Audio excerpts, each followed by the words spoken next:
Hi guys, I'm back. I wanted to show you the comic book cover I'm working on. I made a copy of my sketch.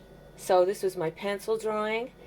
And it took me a while to get it right. I did a lot of erasing, rearranging, and stuff like that. And now I am perfecting it with my line work. So I went over most of my lines with the Sharpie, but if you don't have a Sharpie, use whatever you have.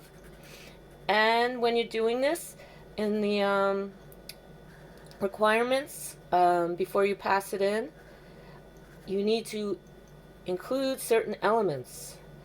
You have to have your character, which is, my character's name is Cecil Cat Guru.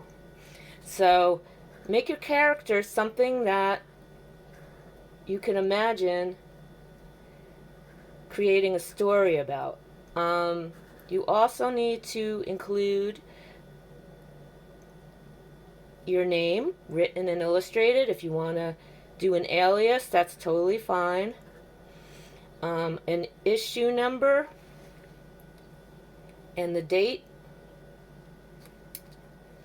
and a price or a barcode. So there's my barcode. I apologize that I'm not fitting this whole thing into the camera. I'm doing this on my phone, and you would laugh to see what my device is overhead. I actually turned a lamp upside down, and it's stuck in a flower pot, and the clip part is holding my phone. So in this time, we have to be creative, right?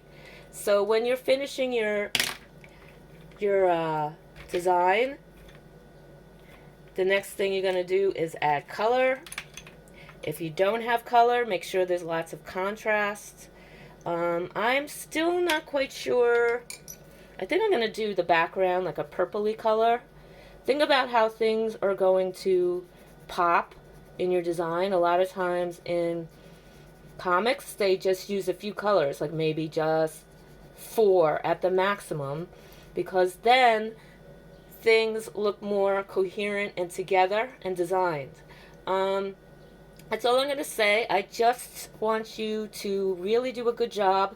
The due date has been extended because of different activities that the DOE has on that week that was supposed to be our break. So this will not be due until after the break. So I expect them to be amazing, okay? All right, have a good day, guys.